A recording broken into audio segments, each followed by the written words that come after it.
Hey, what is up, everybody? Welcome to the Guilty as Charged podcast, coming to you live on a Thursday evening. We are interrupting your basketball watching coverage, so we appreciate you guys tuning in tonight to do this mock draft scenario episode, which we'll get into here in a minute. But joining me, as always, is my guy Tyler. Had a bit of a school issue on Tuesday, so he wasn't able to make it with Mr. Daniel Popper, but he's back tonight. Tyler, what's up, man? How are you doing tonight?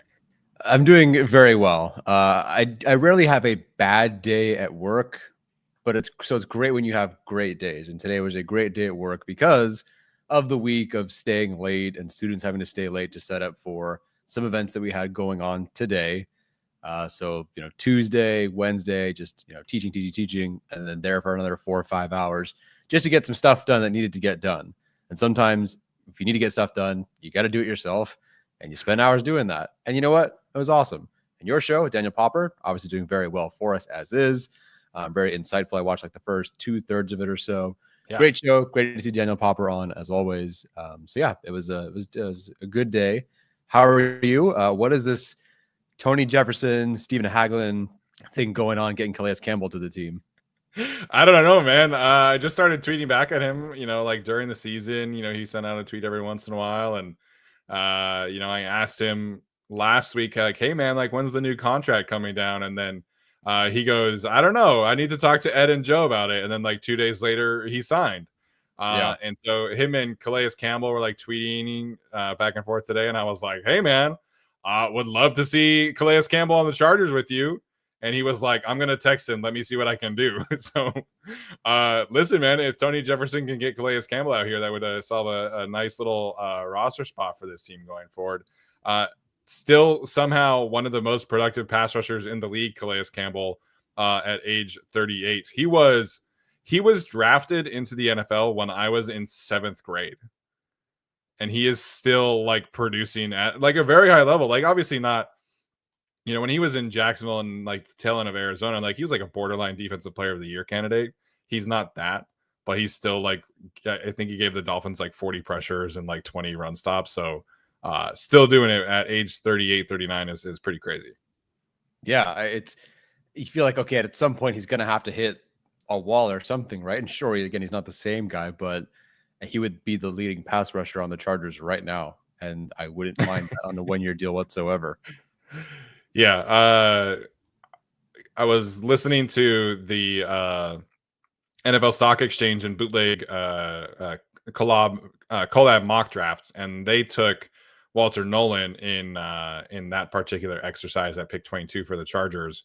And so, just looking at interior pass rush over the last couple of days, when you isolate particularly pass rush productivity, which is PFF's metric that measures how often are you registering a sack, a hit, and a hurry, versus like how many pass rush reps you are actually getting. And there were 94 defensive linemen from last season who had at least 100 pass rush reps, and the highest ranked Charger in that particular metric for PFF was Poona Ford, and he was 48th out of 95. So he's gone. And Morgan Fox was second at 50th out of 94, and he's also gone. So not great. Chargers are definitely in some need of some interior pass rush for sure. Oh yeah, and we will address that on one of these mocks, I hope. Although one of them we might have to give some things away. Yes, we are going to have to give some things away. So we always do this. We're going to weigh out different scenarios, and we're going to give you guys different options for how the Chargers can go about this draft. Today, we are going to do 2 different mock drafts. In the first one, we are going to have the Chargers trade up in the first round, and that will be the only trade. It's way too difficult to do different trades. I know some people will send us mock drafts where there's like 4 different trades. Like, more power to you. It's so difficult to keep track of that on these simulations. So in our first one, we are going to be doing a first round trade up. And then in the second one, we are going to be doing a second round trade up, similar to what the Chargers did last year, where they moved up a few spots to get Ladd McConkey. So that will be the only trade up in that particular mock draft. So giving you guys a couple of different scenarios here for how the Chargers can go about playing the board in an aggressive manner. And then we are down the road going to be doing the opposite of this, where we'll have the Chargers trade down from certain picks as well. And Mark Sears from Alabama just hit his 9th 3 against BYU. So roll Tide, baby, roll Tide. I wasn't sure why you were saying roll Tide. I now understand with the BYU part. Yes. Okay, so we're gonna get started with our first round, with our first mock draft simulation here. The goal for us in this particular mock draft when it comes to trading up, because you kind of have to weigh different sides of why you would want to trade up, who you can potentially trade up with, and what exactly it's going to cost you. So we are particularly going after one of the tight ends, and presumably in this scenario, it is Colston Loveland, even though Tyler Warren is in the thumbnail. Which, who knows? Maybe that is the case. So we are not going to mortgage the franchise. We are not going to trade all the way up. This isn't like we're not trading up to like pick 7, because then you get to a point where you have to trade like a future first round pick. So we're not doing that. We're trading up, particularly in front of the Cincinnati Bengals, the Seattle Seahawks, and the Denver Broncos, because those are all 3 teams I think could legitimately take Colston Loveland off the board. The Bengals are obviously all in on giving Joe Burrow weapons. It's really like apparently all they care about. The Seahawks have the Michigan connection as well, even to a lesser extent. And Noah Fant is, all due respect, not stopping me from drafting Colston Loveland. And then the Broncos and all of their Joker tight end talk still after signing Evan Ingram, I think are very much in play for Colston Loveland. So our first exercise is going to be trading up, particularly for Colston Loveland in the first round. And we are going to trade up to 16 to jump those particular 3 teams. Yeah, so we can bring the board up here. And apologies if my stream is a little slow as I'm trying to run the simulation. So we will be the Chargers, and we'll just do 5-round mock for this one. I don't need 4 6th-round picks. That'll kill us if we try to do that multiple times here. So let's do that. The compensation is where it gets a bit tricky. Obviously, everyone wants to give up not very much to go move up, but it's really not the case. As I mentioned I think the last time I was on, Chargers draft capital this year is worth less than their 5th-round pick last year, like altogether. So they'll have to give up more in terms of quantity of picks to move up and to get certain things, because 22 is just not as valuable. 16 is a bit more valuable, obviously, and the difference between the Cardinals pick, if we're moving up to 16, and the Chargers pick is about 220, which basically requires the 4th and 5th round pick, or excuse me, the 3rd and 4th round pick of the Chargers. I would also propose, if you'd like to go this route, I believe, if my Google Docs will load, it is actually trading from giving the Cardinals your 55th pick, so your 2nd round pick. You actually just trade back to 78 and give up your 4th and 5th. That would get you actually pretty close to the numbers as well. So you wouldn't have to lose like a pick in the first 3 rounds. You would just be trading back into round 3. You have 2 3rd-round picks, and then give up a 4th and a 5th. So what kind of direction would you want to go there? So you would have 78 and 86 instead of just 55. So you would have, okay, sorry, let me run this through. So you would give up, where is it? Take 55. So they would get 55. Correct. You would get 78. And then they also get 125. 125. And to make it like absolutely on pretty close to the money, you can give up the 5th, but like it's like 5 this way, 5 the other at that point. You can throw it a 7th if you want, but you could also keep 3 picks in the first 3 rounds by doing something like that. So it'd be weird, right? You're trading out of the 2nd round to move up in the 1st round, but you still keep a top 100 pick. Oh man, do I want to keep pick 55, or would I rather have 2 3rd-round picks? Is essentially the question here. Right. You're losing 125 either way. Mm-hmm. I feel like I would rather have the 2/3. Yeah, that'd be fine with me. The 2nd round pick is Oh man, that's tough, but I think if we're trading up for a weapon, and technically maybe McMillan is also in play here, sure. then the rest of the draft, you're just assuming the depth will be there. So Yeah. are you comfortable with your defensive tackles being in round 3 or your running backs being in round 3 or whatever in round 3? And I would get it. Again, this is not like my favorite idea. I don't think you and I are generally a trade up crew. Correct. But I wouldn't mind having that, because from 55 to 78, what is the big difference What's the difference? there? I mean, sure. If you're hoping, because if you do this mock right now, if you run through a mock of like just regular picks, things are changing. Like a lot of the like Higgins is gone. Like you're never getting him at 55 anymore. So if you trade up in the first round to secure that weapon, I'd get why you'd say, okay, now let's keep multiple jabs at defensive tackle and running back, and we still get the number of players, even if they're not maybe as good, you still get 3 players. Yeah, let's go with the keeping 2 third-round picks. I think I would rather make sure they keep the 2 day 2 picks as opposed to just having the 1. Yeah. And then I feel like we can identify some very talented players still at that point who the Chargers could take. And again, like Tyler said, we are not super big fans of this particular approach. Correct. But we are going to present it to you guys as our listeners, and we're going to roll with it. So they do have Colston Loveland at pick 25. Looks like is Matthew Golden still on the board here? Yes. So Golden is still on the board. Egbuka I saw still on the board. Luther Burden still on the board.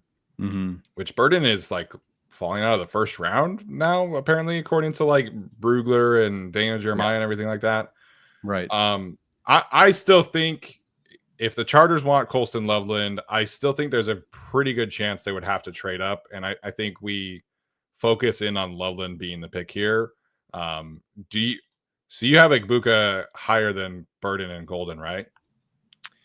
Egbuka, yes. Have not watched Burden because it's so funny. At the beginning of this process, he was like a top 7 pick. And then so I was like, okay, who cares? Like, what do I have to watch him for? Yeah. And then now it's like, I guess I should because he's wide receiver 4. So. Yeah. So I'm of the mindset that this is for Colston Loveland and making sure you get your long-term tight end. And yeah, Charger 4521 points out the Colts could definitely take Colston Loveland as well. So this to me is Colston Loveland makes it past 14. You know, in this particular simulation, they took Tyler Warren at 14, but he's going to be a top 10 player in this class. Like all of the intel of this class says that is going that way. So yeah, if the Colts pass Colston Loveland, this is, I think, the spot, because the Falcons, everybody thinks, are taking a defensive lineman, a pass rusher of some sorts. So pick 16 for me is the Colston Loveland sweet spot for a trade up.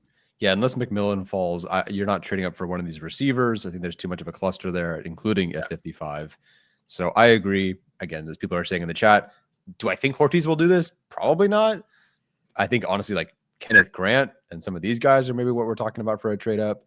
But in this particular case, we're trying to secure a weapon here. And so, yeah, Loveland works for me here. So Colston Loveland at 16. Yeah. Yes, in PFF simulation, you can probably get him at 22, but we're trying to secure, that rather than wait. Yeah. Okay, so here we are, pick 78 and pick 86 as opposed to pick 55 and 86. You want to scroll up on the left and just kind of go over some of the names that went recently? Yeah, so recent ones. So Norman Lott went to the Raiders at 68, Elijah Arroyo 69, Benjamin Morrison to the Jaguars, Alfred Collins, the Jets, Trey Harris, because of sure Ole Miss wide receivers, to the Panthers. At least this one can actually run routes. Yes. And then, Josiah Stewart. I haven't watched him, but he went to 75 to the Niners. CJ West, the Chiefs. So defensive tackle definitely dried up a little bit. Yeah. Henderson went. We can talk about who's left available, but there's some good options here. Yeah, this is definitely where I would target a defensive lineman. I mean, obviously Joshua Farmer and Jordan Phillips are right there on the board. So Elijah Roberts, I watched him the other day. Have you watched him? No, all I know is he's extremely productive. And extremely productive and very, very athletic. So Mhm. he's technically an edge rusher, but I think for the Chargers particularly, he could be like that, 4-eye 5 technique kind of defensive tackle to replace Morgan Fox. Like he did a lot of that at SMU. I think he could give you the flexibility to play on the edge at times as well. So, there were certain situations where the Chargers would go with the 4 down lineman and only have the one edge rusher. So they would have Morgan Fox playing on the edge as like a 5 technique straight up against the tackle. So Elijah Roberts is already very comfortable in that regard. So if they want a pass rusher, he's like I said, he's technically like a college edge rusher, but he's probably, Mhm. if you want like a true like, defensive end pass rusher type, that's probably where I would go. Okay. I have Joshua Farmer graded much higher though. And I Yeah. think like as a long term, to your Tart replacement, I think that's Mhm. a really good option. And I like Jordan Phillips as well. Yeah, I'd probably go Farmer of the 2 that I know between Farmer and Phillips, but Roberts I get if you want to go pass rush option. And of course, we wanted a pass rushing option, but it's not like Farmer can't contribute in that regard. Yeah. Yeah. Farmer can definitely rush the passer a little bit. Can you scroll down just out of curiosity? Sure, I have edge rushers on here too. Okay. That's why Roberts is on here. So Peebles as a pure pass rusher, that would be interesting to me. Mhm. Jamari Caldwell as a true nose. Yeah. Do you think this is early for Caldwell? Like he's when we Third, started this I process, don't he think was the 3rd round is super early. okay. 86 more than 78, I think. Okay. Yeah, I'm definitely interested in Peebles. I mentioned that particular like metric earlier of pass rush productivity versus true pass sets. And Peebles shows up very well in terms of like total pass rush, total pressures. He's actually second in the class behind Derek Harmon. Um, oh, interesting. I forgot. I guess I didn't make this connection, but him and Joshua Farmer actually have the same pass rush productivity rating against true pass sets at 11.4. Oh, no kidding. So I guess I just talked myself into Farmer then because he's a much better run defender. Yeah, I'll take it. Yeah, Josh Farmer definitely I think is probably the most balanced of the 2. So yeah, that's fine with me. That's a sick upgrade there. Yeah. And then of course you pick a few picks later. Some of the same names are still there. Wow, Jonah is still on the board. Yeah. So I That's don't know crazy. interior far enough into this draft to feel comfortable waiting too long. Although at this point they have their guard, they have their center. It's up to you about the rest of the Zion of it all. Sure. I'm looking at Tate Ratledge still on the board. My gosh. Ratledge is still available. So I guess I should say for the audio audience, RJ Harvey, Jonah, as he said, DJ Giddens, Jalen Royals, Wyatt Milam, Tate Ratledge, others, Devin Neal, David Martinez, who I think moved up a little. He did move up a little bit. Yeah. Yeah. Harold Fannin now 103. Yeah, some other names. So can you just highlight the running backs for me? Yeah, totally. So Harvey, Giddens, Neal, Martinez, Blue, Tootin, Smith, who I have not watched, or Krosky Merritt. Didn't even know that was a guy. I think he's shot up that board too. Yeah. Hunter Mullings, Etienne, Monongai, Yarns, James Brooks, Gordon, Allen, Jaquindon, etc. I guess you could probably wait on running back in this simulation where you don't have a second round pick, maybe prioritize more of a premium position. Yeah, that's fine with me. I think Najee allows you to, it'd be nice, but yeah, we traded up. So Royals, the wide receiver. Yeah, I kind of like Royals here, to be honest. Yeah. If you could convince me interior based on what you know from these guys. Just highlight the other receivers for me. Yeah. So receiver, Royals, Savion Williams. Yeah, this board dries up in a hurry. Yeah, Jalen Royals is like a legit 3rd round option, and everybody else is, well, Pat Bryant, but which I still don't get why he's so far down. But I still don't understand why Kyle Williams is that low too. No, and it feels like he got a lot of love those last couple of weeks. Just all of a sudden, people are really like, hello. Chris Sims has him as wide receiver too. I like Kyle Williams a lot, but that's crazy to me. There's always, respectfully to Kyle Williams, there's always ridiculous placements on his lists. Yeah. No, I'm cool with Jalen Royals here. Yeah. There's a chance, obviously, that he goes much higher, but I don't think we've taken him in a mock, have we? No, because even though we're picking here, I feel like we've always gone receiver in like round two. Yeah. And so we never really needed a guy. Yeah. I think Royals is a good addition that's not Mike Williams, but can do some stuff for you. So yeah, I like that. Okay. Just real quick, if you guys are joining the show late, this is a scenario where we are trading up in the draft, particularly for Colston Loveland. And so we gave up the pick 55 in return for pick 78. Pick 55 and 125 in return for 16 and pick 78. So that's why the Chargers have 2 third-round picks here. Colston Loveland, Joshua Farmer, and Jalen Royals, the picks so far. Yeah. I'm not gonna lie, I kind of like the start to this one. I didn't like the initial process, but the outcome has been nice. Are you feeling interior? Yeah, I would say running back is all but toast, I feel like, at this point. Okay, running back we probably got to address then. Although I guess you could theoretically wait like another round. Yeah, to be fair, you have 4 picks in the next round. We're just not going to do that. Yeah, so you can go ham with running backs later on. Can you pull up the guards list for me? Yeah, let me pull up interior and just tackle just in case they're listed. Oh, yeah.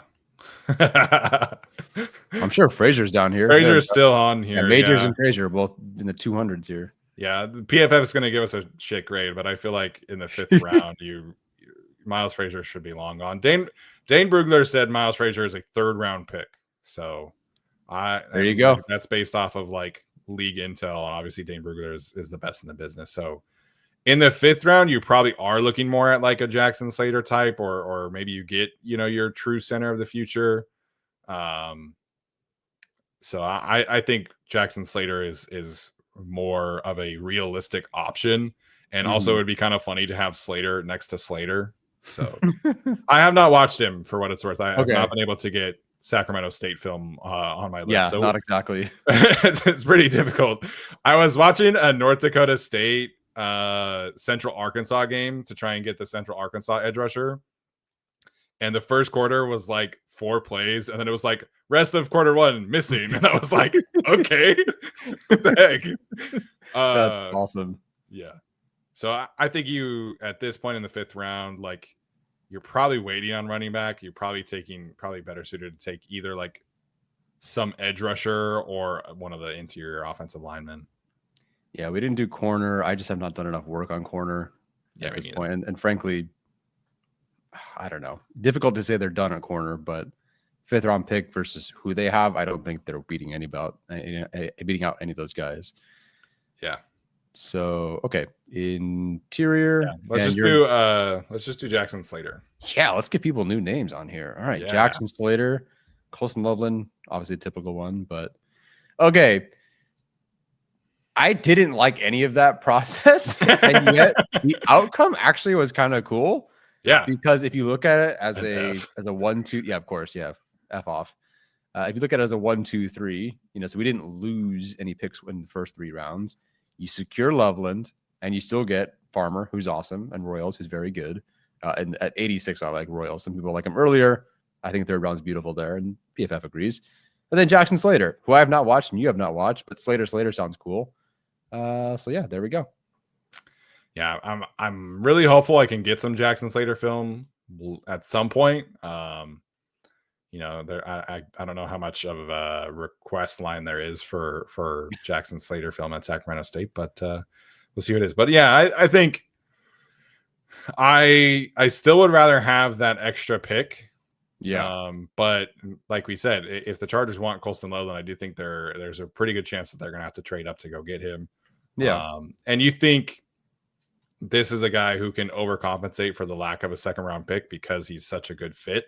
So, I'm a fan of this, and we didn't do the rest of the draft, but you could definitely talk me into this kind of outcome from a 1-2-3 standpoint. Yeah. No, I dig it. I like this, honestly. Cool. Next up. Yeah. Before we move on here to our second mock draft simulation, have to tell you guys about our friends over at Prize Picks. Hopefully you have been all in on the March Madness aspect of it. Listen, man, there's a lot of like LeBron James, Stephen A. Smith beef going on. I wish that were a part of the prize picks. But you can still make your Lakers lineups with LeBron James.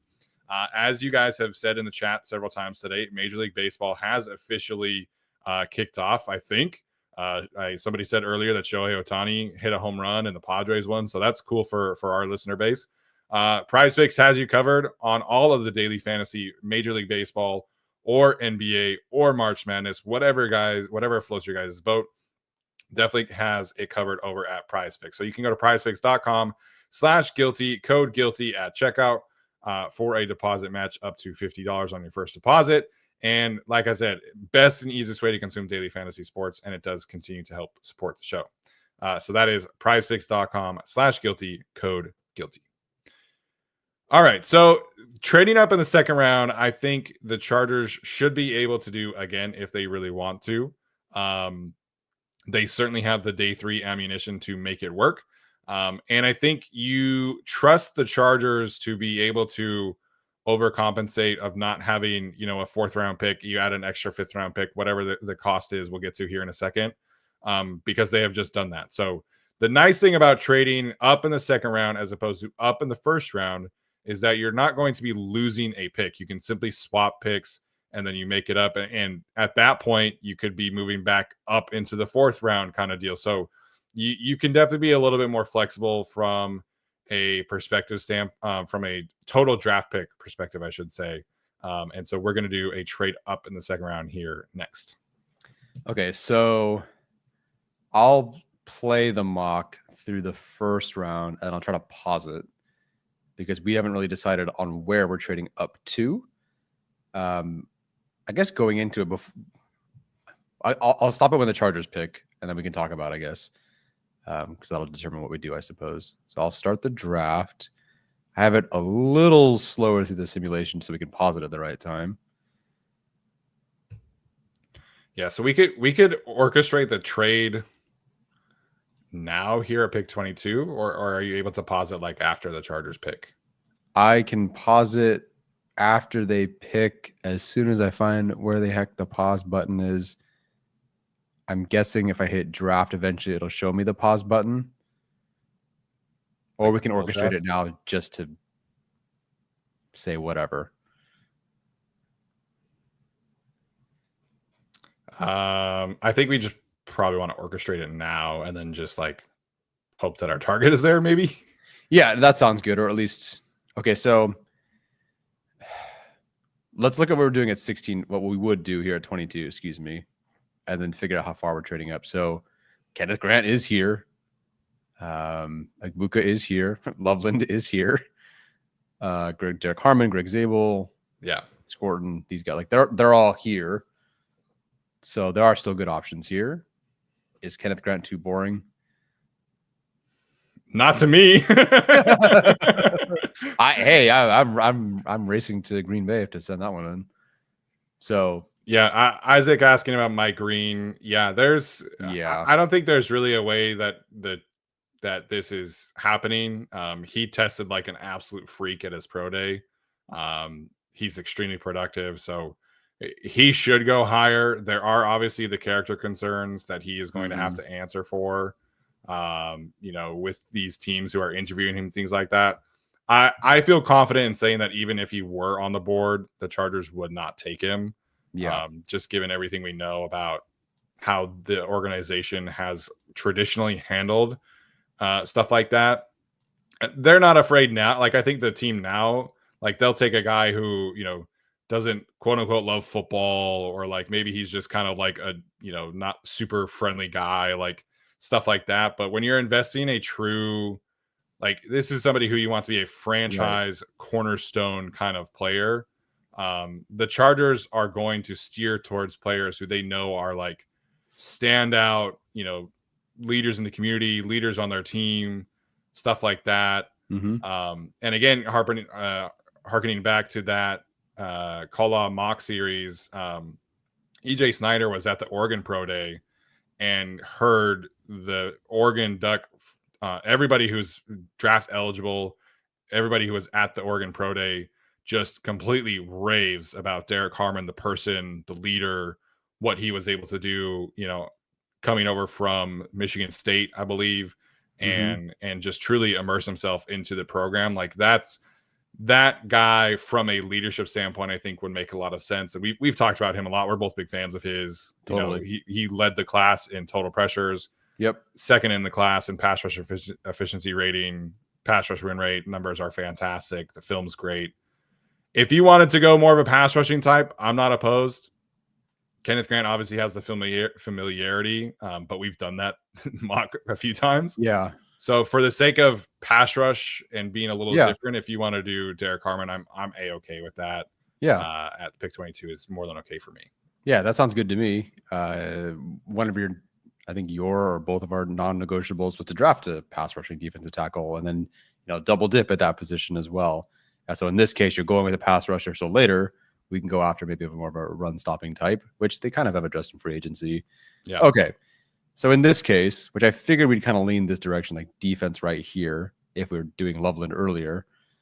So we would trade up in the second round for a weapon, is what I'm guessing. Yeah. Okay.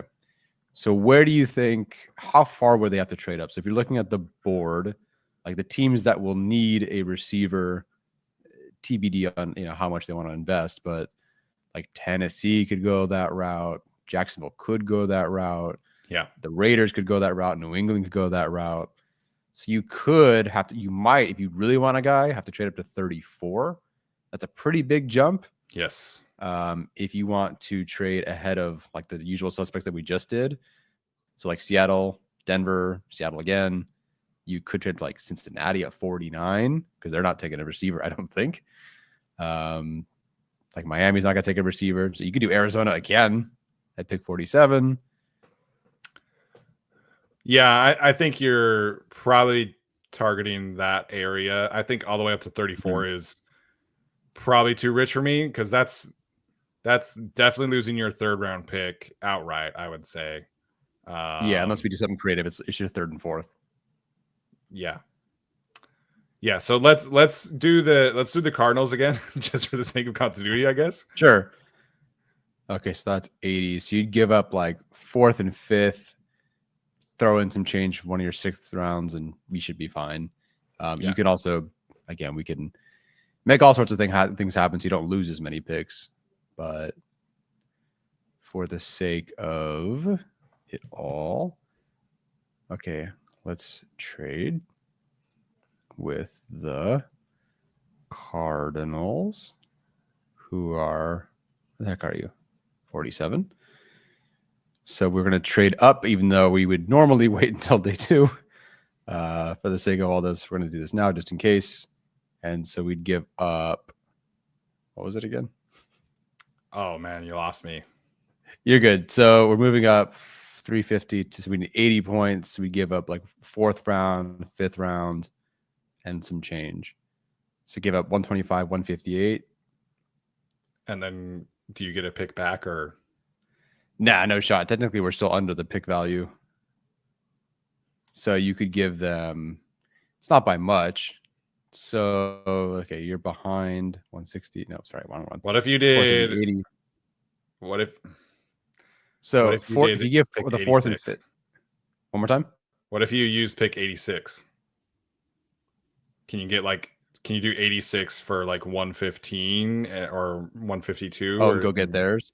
Yeah. Okay, so 430, so that's 80 difference. Yeah, that wouldn't be too bad. So that wouldn't be too bad. Let's try that. So you lose your third, but get their 4th kind of thing.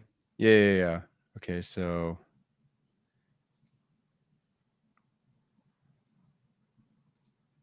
yeah, I wouldn't mind that. So the number of picks stay the same. Okay, yeah, let's do it. Yeah, let's do it.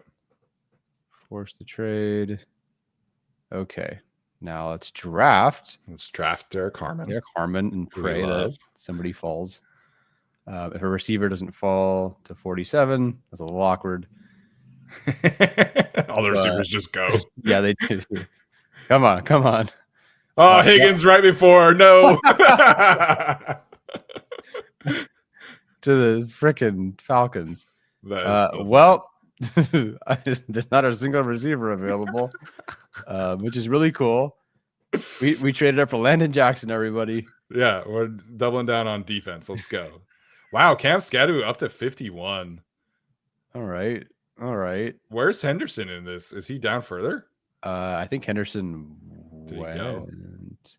If not, then screw it. That's who we're going with. Did we just trade up for Henderson? Jorge says end this draft. No. Hey, Yeah, man, I Henderson can at justify 70. trading up for Travion Henderson. Yeah. Yeah, screw it. We traded for Travion Henderson. Yeah, he's not going to be there at pick 55, so. Yeah, sure. Why not? All right, so in theory, guys, pretend we took Higgins here. Okay, that happens. This is a really good draft. Hey, listen, Travion Henderson at 47, I think is perfect value. I think he covers, what the Chargers need at the running back position alongside Najee Harris extremely well. You will never convince me to trade up for Mason Taylor, for anybody thinking that in the chat. I guess you could talk me into Elijah Arroyo, but if you're going to trade up, it's going to be for a high-end running back or one of the other receivers. And unfortunately, the receivers did go here. So yeah. Trey Harris went, though, just to be clear. Yeah, yes, he went. He did go. And oh wait, no, I'm sorry. I'm thinking Trey Amos. My bad. No, Trey Harris did not go. Why are you considering him here in the second round now? Has he moved up perchance? I've always been a fan of Trey Harris. I just like Jaden Yeah. Higgins more. I know you would be okay taking him here. But I did go back and watch some 2023 Ole Miss tape because I was trying to get a better feel for Quinshon Judkins. I also wanted to watch Walter Nolan at Texas A&M, which I hate that Texas A&M defense with a passion. But yep. Trey Harris absolutely cooked in that game. So I think Trayvon Henderson is a better player, but you could definitely talk me into Trey Harris being the fit here as like your future X jump ball vertical stretch receiver. You could definitely make that happen for me, and I would be okay with it. All right, let's do it. Technically, we've done this before, but we traded up for Trey Harris, who's technically available at 81 based on the. I still don't believe that's the case. No, not in this Mingo draft. Can go at 33. Trey Harris can go at 47. Yeah. If you're a little concerned about Trey Harris and Mike Williams, I do think Trey Harris can give you enough as a Z, and he can do enough with the ball in his hand that you don't have to worry about like the overlapping there. And as we know, Mike Williams is unlikely to play all 17 games. So I think there's enough here with Trey Harris. I like Higgins because I think there's a little bit more juice there, but Trey Harris is definitely worthy of a top 50 pick for me. Sick. Let's do it. Wow. This is such a my guys. Okay. All right. This is Tyler's ideal draft. Yeah. We're sneaky. Yeah. Thank God. Okay. Now we have to wait till pick 115, which does seem a little bit. Yeah. Trading up from 55 to 47 might be a little bit too much for this particular team. Mm-hmm. But you get 2 4th-round picks instead of losing a pick outright. I think that's, again, you trust this team to make that work. Yeah. And honestly, your first 2 picks being the most like per play basis, one of the most per play basis productive rushers, and the next guy being the leader in yards per route run. Like, yeah, you got good data right there for you. Yeah, 100%. And we do know the Chargers care about that kind of stuff. Yes, McConkey did all right in that regard. All right. Oh, man, Harmon and Jamari Caldwell, let's run it back. And then where's Birch? Is he earlier? Yeah, he's an earlier guy. He is earlier. Okay. So we have Derek Harmon and Trey Harris. By golly, let's go get RJ Harvey. No, I'm kidding. Yeah. Want to pull up tight end and running back? Yeah, let's do it. So tight end, Gunnar Helm, Jadon Blue, Rachel Tootin, Brashard Smith, Mitchell Evans. Who did you watch recently? Which tight end did you watch recently that you really like? Mitchell Evans. I like Mitchell Evans a lot. He is a fantastic blocker. He tested at a pretty high level. You know, I think he was pegged as like, I saw some Chargers fans labeling him as like Will Dissly 2.0, and then like his RAS is not elite by any means, but it was definitely above average. Like I think he ran a 4.7, jumped much higher than Will Dissly did. Like he's a good athlete, good route runner, wins vertically, wins contested catch situations. So there's a lot of Chargers fans out there who still like Gunnar Helm after the way that he tested, which I didn't see how he tested at the pro day. I don't know if I if he didn't did notice. or not. I didn't look. But if you like Gunnar Helm, I think you should like Mitchell Evans more, because Mitchell Evans does the exact same stuff that Gunnar Helm does, plus he's a great blocker. So I'm a big fan of Mitchell Evans. I think here in the 4th round, this is great value for him. And Will Dissly's contract expires after next season. So the Chargers they don't need a great blocker right now, but they're going to need a long-term, like, every down tight end. And, I think Mitchell Evans can be that guy. Is he going to give you a ton of juice after the catch? Probably not. But I think he can do enough from a seam stretching standpoint that he can be your, probably a high end tight end 2 type of receiver, which still for the Chargers would be an upgrade. Yeah, keeping someone, if they have any bit of chemistry with him and Herbert throughout the year, the fact that Herbert doesn't have to redo this thing next year would be nice. Sure. I have Evans higher than Helm. Okay. I have him higher than Mason Taylor. The debate with Evans for me is him versus Terrence Ferguson as the tight end 4-5. Like, that's kind of where I'm at with those two. Mm-hmm. Ferguson, I assume, is long gone at this point. Yeah, he's not in here. But Ferguson just is like, he's an elite athlete of elite athletes. Like, it's just a very interesting debate. Whereas Evans has been groomed to be this tight end for a long time, and Notre Dame obviously has a type of tight end. So that's the interesting debate for me right now, is Ferguson versus Evans, and that's where I'm at 4-5. Yeah, I'm not seeing a whole lot on the board that I will either recognize or like. So Evans sounds good to me. Obviously, Notre Dame, not an unfamiliar thing for a lot of players and personnel. And he did tear his ACL in 2023, but like leading up to that point, he was viewed as one of the guys, like, at tight end. So I do think you're getting a bit of an injury discount here, where this is a guy who could pretty easily overperform his 4th round draft pick. Yes. My insiders that are the teenagers I teach, they do like Evans for the Chargers as well. And they're brutally honest. So I think it's a good pick. There you go. Okay. Mitchell Evans, tight end from Notre Dame here. Yeah, Dylan asking about the edge board here. I think that's a good place to go next, potentially. Mm-hmm. Yeah, I wouldn't mind that, or interior offensive line, depending on who's here. I have not watched Willie Lampkin. He's so small, dude. He weighed in at his birthday at like 278. That was big in the 70s.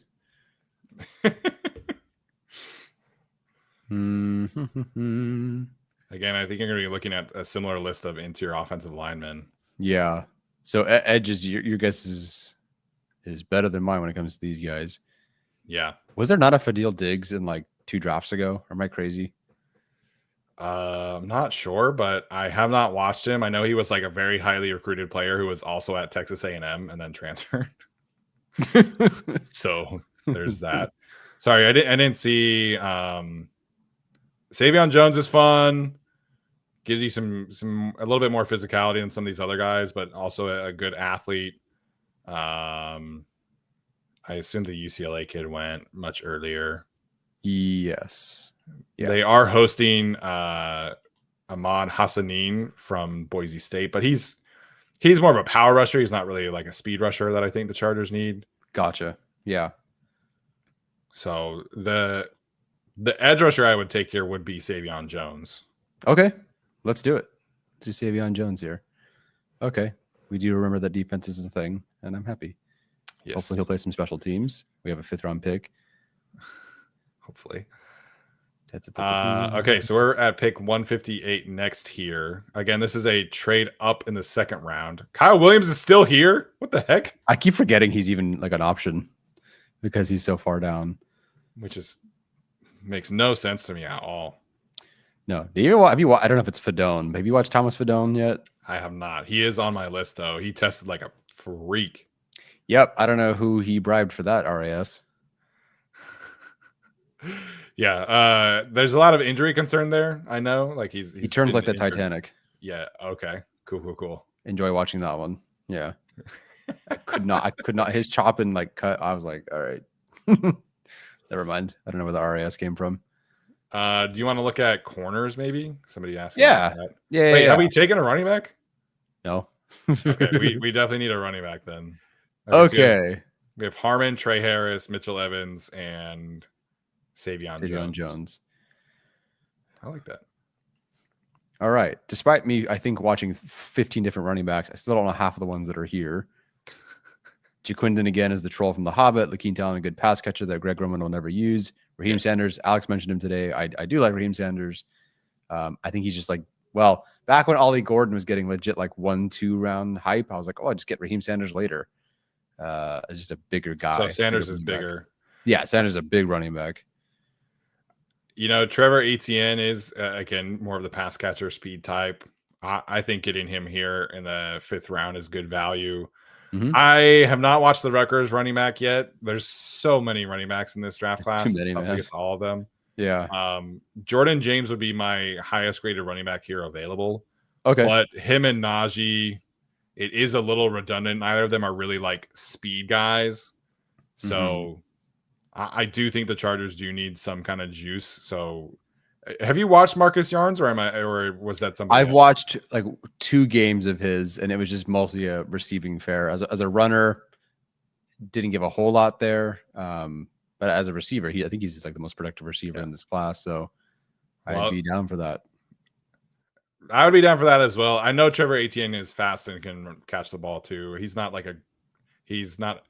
his brother, right? Like it's not, apple far from the tree, but I know he can catch the ball and I know he can be very fast for this team. So I would be okay with Yarns or Etienne here.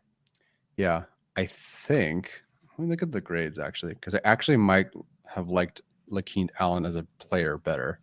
Okay. I have not watched him yet. So okay. I was kind of like looking for that pass catching vibe, which with Greg Roman, I don't know, but I was kind of on that. Maybe one day he'll remember that's a thing. One day he will target Scott Matlick on a wheel route before he targets running backs. So maybe we just take Jordan James and we just, screw it. Yeah. just give them just give them 2 running backs who will always hit a double. Yeah. I have Lakeem Allen actually higher than Marcus Yarns by a fair amount. People are mentioning like Yarns' weight. I don't know what Lakeem Allen's RAS was, but he legit will run every route for you. At Syracuse, his RAS was, I'm pretty sure not, or did he not test? He must not have tested. Well, let's list him at 201, so that's better than 189. So Lakeem Talon. Oh, did I write what his pass pro numbers were too? No, I didn't. It might have been him. I don't know. If I'm going to pass catcher, I go Lakeem Talon. All right, let's do it. Yay! This is a Tyler draft for sure. Yay! That's okay. I got my tight end in here. So I got Mitchell Evans, baby. I got Mitchell Evans. So again, not doing full 7 rounds here, but just trying to give you guys something different with these approaches of trading up in the 1st round, trading up in the 2nd round. In our scenario where you're trading up in the 2nd round, man, PFF did not like the Trey Harris trade. But we got Derek Harmon in round 1, Trey Harris in round 2 at pick 47 instead of pick 55. Mitchell Evans, the tight end from Notre Dame in the 4th round with the pick that we got in the trade up for Trey Harris.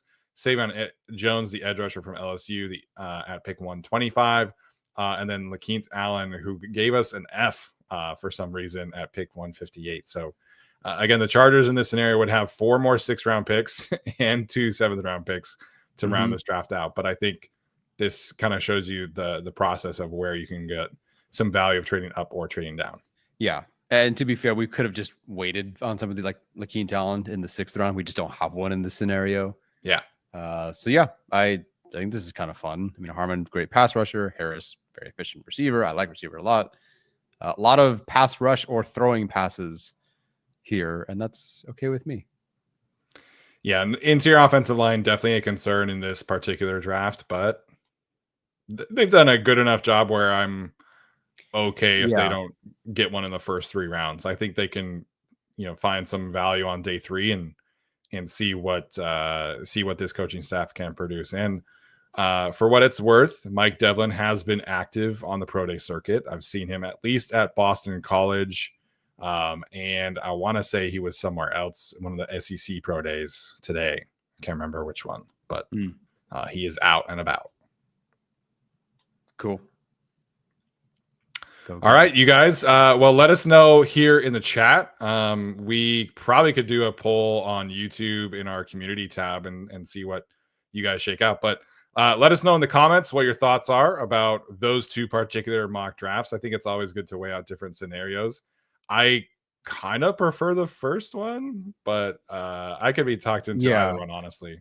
Yeah, I think I like, I don't know, Derek Harmon, Trey. I don't know. I get the ups and downs of both. Personally, I like the trade back option. We just haven't done that one. Yeah. Would you rather have Derek Harmon and Trey Harris? Yes. Or Colston Loveland and Joshua Farmer? Yeah, I think you would rather have the former. Yeah. Yeah, and we didn't lose any picks in that one either. Yeah. Loveland. Do I still think they'll trade up in the first round for a tight end, even if they didn't, if they drafted or they signed Conklin? Yeah, I don't think it stops you. Yeah, because all of your current tight ends are all free agents after next season. So the Chargers do need a long-term asset in that room. We'll see when it is. They will probably take a tight end that I don't like very much, but we'll see how it goes. At least they will be investing in the position. Yes. God, I hope so. All right. We'll zoom through some super chats here, and then we'll head out for the day. We're gonna do again Q&A on Saturday here again this week. So Dark Samus thinks the Chiefs have the worst roster in the division now. That's still comfortably the Raiders for me. Yeah. Even though they got Geno, but have you seen who is catching passes for them outside of Brock Bowers? Have you seen who's carrying the football from the running back position for them? Yeah. That is still the Raiders, but I unfortunately think they're going to take Ashton Genty, and I'm going to hate every second of it. Yeah, that's the thing. They could go Ashton Genty, Jaden Higgins, and then suddenly you're like, yeah. Well, I think it's a great team but they can add some players. Yeah, I forget who I was listening to, but they had them taking like Mason Graham at pick 6, and I was like, I hate that. Yeah. I don't know if I hate it as much as Ashton Genty, but it'll I just want Ashton Genty to go somewhere cool. Like I don't want to see him go to him to the Bears would be so much fun. Like him with Ben Johnson and that offensive line now would be sick. Mm-hmm. Yeah. I don't want them to take Mason Graham. Mason Graham versus Zion Bozeman Becton or James Becton. Yeah. I don't know. And with Christian Wilkins next to him. Yeah. Ugh. Yeah, they can take Ted McMillan for all I care. As long as they don't take Genty or Mason Graham, I think I'm cool with it. So. Yeah, they're taking Genty. I'd be stunned if Pete Carroll didn't. Athir says most likely move up from 22 to 17 or from 55 to 42. Steven, remember what Daniel Popper said about Mason Taylor. Yeah, Daniel Popper loves Mason Taylor. I get it. A lot of people do. I am not a huge fan. If he were like a third round consensus player, I'd be on board. But like Chargers fans talking about trading up for him is insane to me. Yeah, no, thank you. Worst yards per route run in several classes versus man coverage and can't block. Yep. Dark Samus says Walter Nolan more similar to Chris Jones. No, he's like more similar to like a Nnamdi Madubuike type of body. So he's not. I mean, Chris Jones is a freak. Like he's super athletic and he's very, very large. So he has the size, length, athleticism. Walter Nolan's a little bit more compact, a little bit more of a typical 3 technique type of body. Mm-hmm. Blake wants to know if we have a fave dark horse prospect, defense or offense, and or defense offense at 22, or just like a late round. I think flyer. Just in general. Andrew Armstrong out of Arkansas, late on day 3. Defense. I don't know. All these guys that I thought were my dark horses are now top 75 projected guys. Like CJ Yeah, Jamari West, Caldwell would be my Yeah. answer here, but now he's a 3rd round pick. Yeah. So I don't know. I have to watch the new day 3 guys after watching them, and they all moved up. Could have been CJ West, could have been Phillips, could have been Farmer, could have been Caldwell, could have been Collins, and they're all now way up there. So I got nothing for you. Let me see. Who do I don't know. Somebody who I think is underrated in this class. Like, I haven't watched a ton of day 3 guys, honestly. Well, guys that are day 3 now, I haven't watched a ton of, but an edge rusher who I think is really underrated is Jared Ivey from Ole Miss. Like, I think it's so weird looking at Ole Miss, and they have so many defensive NFL prospects this year, which is crazy to me. Yeah. But he's somebody who I think who is still pretty underrated. Haven't watched a ton of linebackers, safeties, or corners. I mentioned Mitchell Evans. He's somebody I think is very underrated. Everybody knows how I feel about Miles Frazier at this point. Yeah. Yeah, that's probably it. Running back wise, I think Khalil Mullins is a little underrated actually from Michigan. But he's definitely a day 3 guy. But I like, him and Jordan James, I feel like are very similar types of running backs. Gotcha. I think a dark horse pick for the Chargers is Darian Porter at 55. Yeah. I like him quite a bit. He's like looks like he wasn't really supposed to be that guy, but he worked his way from a special teams guy to that. So and he's super athletic. A couple questions from Blake and James asking about Keenan Allen. We somehow get asked about Keenan Allen like every show. I don't know who signs him. There's been some retirement talk online recently. I don't know. We'll see. That feels like a post-draft thing at this point in time. I mean, Stephon Diggs just got $23 million per year. I can't believe that. Granted, some of that money is probably fake, but yeah, I don't know, man. That Keenan, where he goes, probably feels like an after the draft kind of thing at this point. I wouldn't have paid him $13 million a year. Yeah, like that's a crazy post ACL older player contract. Yeah. NV Talent just sent one in about Desmond Watson. Is that the Florida tackle who weighs like 400 pounds? Is the guy wears like number 4? I think it's like 21, but yeah. Oh, there you go. Desmond Watson. It's a really 464 pounds. That's what he weighed in at his pro day? Or that's what he was listed at? I don't see RAS. Mason Watson. Who is this? Is this Mason Watson? I don't know. All the headlines say 464, so I don't know. That's tough, man. What happened? 464.